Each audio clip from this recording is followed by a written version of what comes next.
गुढीपाडव्यानिमित्त दरवर्षीप्रमाणे डोंबिवलीमध्ये नववर्ष स्वागत यात्रेचं आयोजन करण्यात आलंय।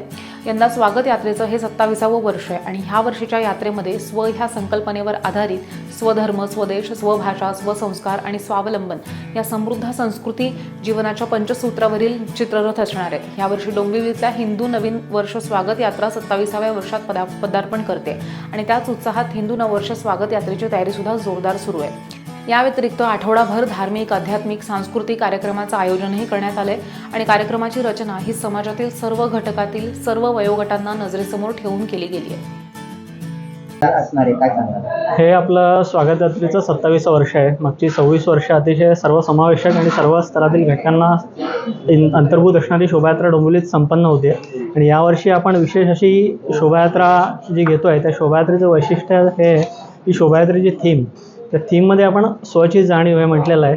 जे लोकांना जे आपलं जे काही आहे मूळ त्याची जाणीव या शोभायात्रेच्या निमित्ताने करून देण्याचा किंवा जर जी जाणीव असेल तर ती आणखीन दृढ करून देण्याचा आपला हेतू आहे। साधारण 80च्या आसपास संस्था आपल्या शोभायात्रेत सहभागी होत आहेत आणि शोभायात्रेचं नियमन करण्यासाठी आपल्याकडे आपण एक व्यवस्थित रचना केलेली आहे।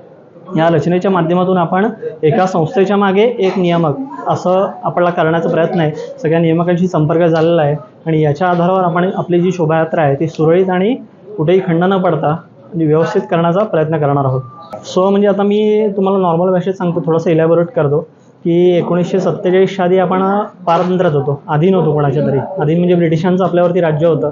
1947ला आपण अधीन झालो आपण म्हणू शकतो। अधीन म्हणजे राज्यकर्ते आपले आले, स्वतंत्र झालो आपण।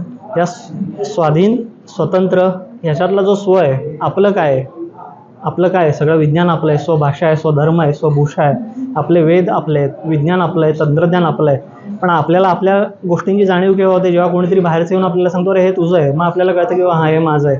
असं नव्हतं, आपलं जे आहे ते आपल्या पुढच्या पिढीपर्यंत पोचवावं आत्ताची जी पिढी आहे त्याने, आणि त्यानिमित्ताने स्वची जाणीव हो आणि ते लोकांना समजायला सोपं जावं म्हणून आपण त्याला जी आपली टॅगलाईन दिलेली आहे, आपल्या पत्रकात त्याचा उल्लेख आहे की समृद्ध व संस्कृती संपन्न जीवनाची पंचसूत्री, ज्याला आपण स्वधर्म, स्वदेश, स्वभाषा, स्वसंस्कार आणि स्वावलंबन हे लोकांना सोप्या भाषेत समजावं म्हणून ही टॅगलाईन दिलेली आहे। कसं ते समजावलं जाणार? संस्थांची बैठक झालेली आहे। संस्थांच्या बैठकीत ऑफिशियली त्यांना सगळ्यांना सांगितलेलं आहे आणि अजून संस्थांचे पण आपल्याला फोन येतात। त्यांना चित्ररथ करताना काही आपली संयोजन समिती आहे, ते संयोजन समितीतले पण नंबर त्यांच्यासोबत आहेत, ते त्यांच्याशी चर्चा करून हा विषय एक्झिक्यूट करण्याचा प्रयत्न करतात। बरोबर त्याच अनुषंगाने त्यांची चित्ररथाची थीम असेल, कुठली असतील, ज्या ज्या वेगवेगळ्या क्षेत्रातल्या संस्था आपल्या शोभायात्रेत सहभागी होणार आहेत त्यांची थीम ही त्याच अनुषंगाने असेल।